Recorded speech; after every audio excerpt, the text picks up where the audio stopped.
peut-être boire un coup et en profiter aussi pour vous passer le micro. Je crois qu'on voit bien l'extrême importance de l'implication personnelle. Alors effectivement, qui est peut-être plus simple, ou en tout cas plus faisable apparemment dans une structure qui n'est pas trop grande. Comment vous vivez et voilà, quel type de questions vous aimeriez poser? Moi j'ai une question très grenue mais que je vais me garder pour la fin.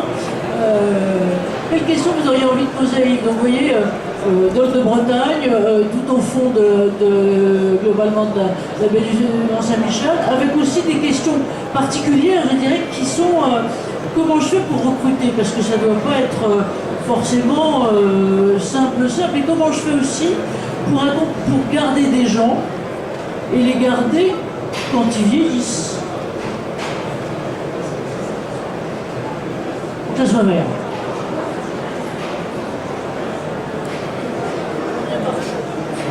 Alors pour l'instant, j'ai pas l'idée quand même de base. Pourquoi on fait tout ça? C'est pour que les salariés restent chez nous et que j'ai pas en former tous les jours. C'est quand même l'idée de base. Même sur notre protocole d'accueil, j'ai tout de suite travaillé. J'ai quelques intérimaires dans l'année, mais j'ai tout de suite travaillé sur le protocole d'accueil pour les intérimaires. Je ne comprenais pas sur un groupe d'outils où j'étais il y a quelques années avant de voir des intérimaires arriver à 5h moins le quart du matin et ne pas être accueillis et dans un couloir éteint parce qu'il ne sait pas où il y a la lumière, et on m'a demandé de me présenter là. Bon, comment voulez-vous que ces gens-là restent dans nos métiers? Donc la première des choses, c'est si on recrute, c'est qu'on a besoin de ces salariés-là, et donc on fait en sorte de les garder.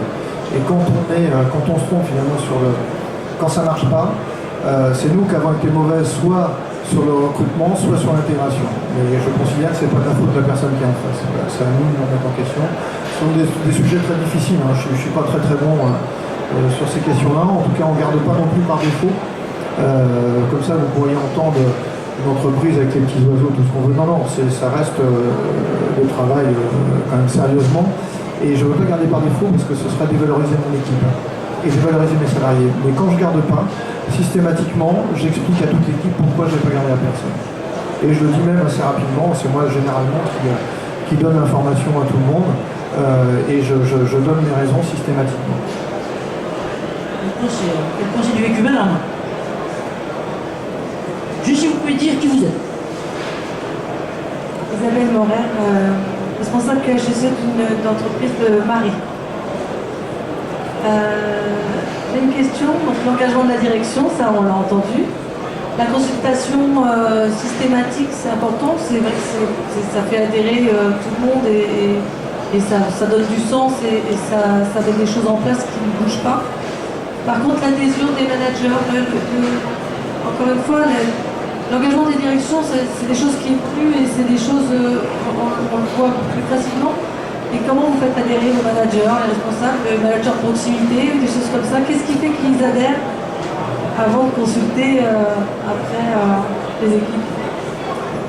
C'est quasiment l'organisation qui est en place. Hein. Le gars qui va prendre l'atelier demain matin, il sait qu'il a un briefing à faire tous les jours.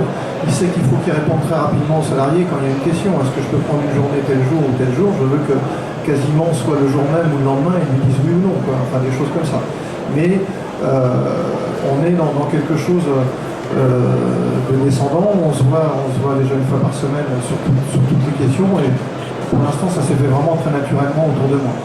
Je n'ai pas de stratégie pour emmener les gens dans tel ou tel domaine. Et voilà, c'est un petit peu une forme de, même si je ne pas trop sur la base, mais c'est un petit peu une forme de culture d'entreprise. Mais ça se fait très, très simplement et tout naturellement. Comme les gestes naturels, si je peux me permettre, c'est comme les patineurs à glace, on a l'impression qu'il suffit de faire ça, et c'est beaucoup de travail. Oui, et puis il faut d'abord que, moi aussi c'est mon recrutement, et donc les qualités des gens, enfin, pas de qualité ou pas, mais enfin moi il faut que ça corresponde à ce que j'attends également. Alors après il y a aussi le truc sur la petite entreprise, la grosse entreprise, hein, parce que quand on a commencé les clubs TMS, je devais être une vingtaine, et j'étais plus petit, et puis celle au-dessus de 400 salariés peut-être, et puis les autres au moins 1000. On me disait voilà, toi c'est facile parce que tu es petit. D'abord, pourquoi tous les petits ne font pas? Moi j'ai pas de RH, j'ai pas de DRH, j'ai pas de RH, j'ai personne à s'occuper de ces questions-là. Donc non, c'est vraiment l'engagement de la direction. Et après, regardez, même, je dis toujours, taille humaine, je sais pas ce que c'est. Taille humaine, des fois 2, on est trop nombreux, et 5000, ça se passe très bien. Donc c'est vraiment les bons chiffres qu'on entend et que je ne supporte pas. Merci beaucoup. D'autres questions? Non? Oui, monsieur. Michael Zidani, je travaille dans l'entreprise aéronautique. La question que je voulais vous poser, c'est si jamais demain vous passez la main, ou si vous devez partir, qu'est-ce qui fait, à votre avis, que la culture sécurité que vous avez mis en place continuera ou pas, en fonction du dirigeant de la place? Ça, j'en sais rien. Je pense que c'est très fragile et comme je vous disais tout à l'heure, c'est quelque chose d'artisanal. Je pense que, et c'est pour ça que c'est quelque chose de très fin et qui se passe dans une entreprise. Je pense que même si vous avez le même poste avec deux responsables de production différents, c'est pas la même chose. Vous avez le même poste même à 20 km par rapport à où vous êtes, c'est pas la même chose. Donc forcément que c'est très fin. Et c'est ça qu'il faut aller chercher, c'est ça qu'il faut essayer de définir. Et j'avais fait, à chaque fois je fais des choses avec les salariés, j'en dis écoutez, pour l'instant ça va très bien, mais ça peut partir ensuite rapidement. Moi je peux faire des erreurs de gestion ou de stratégie ou des choses comme ça, et tout le monde en vouloir derrière. Ils peuvent me dire qu'est-ce que vous êtes allé foutre à Bordeaux, on a un bout de bosser, on est allé voir des clients, des choses comme ça. Par exemple.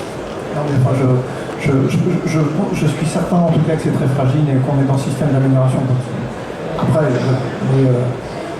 j'espère transmettre ça un petit peu à mes équipes autour de moi. Merci monsieur de la question et Yves de la réponse sur finalement l'importance et heureusement de la personne. C'est-à-dire qu'on n'est pas que des fonctions et que des trucs creux et qu'il y a un peu de chair dans tout ça et un peu plus, mais effectivement de la fragilité des questions. Moi j'avais une autre question de Renu, pardon, qui a trait à votre activité, c'est-à-dire que on voit bien les difficultés qui sont celles-là, c'est-à-dire que si à un moment vous avez un problème ou autre, mais aussi, je dirais, quid des véganes qui sont en train de monter, comment vous préparez les salariés là-dessus, parce que pour l'instant, il n'y a peut-être rien eu, mais maintenant on les voit globalement monter. Bien évidemment, vous qui êtes dans le poisson, juste derrière, ça nous concerne tous, mais ça concerne aussi toutes les filières animales. Donc tout simplement.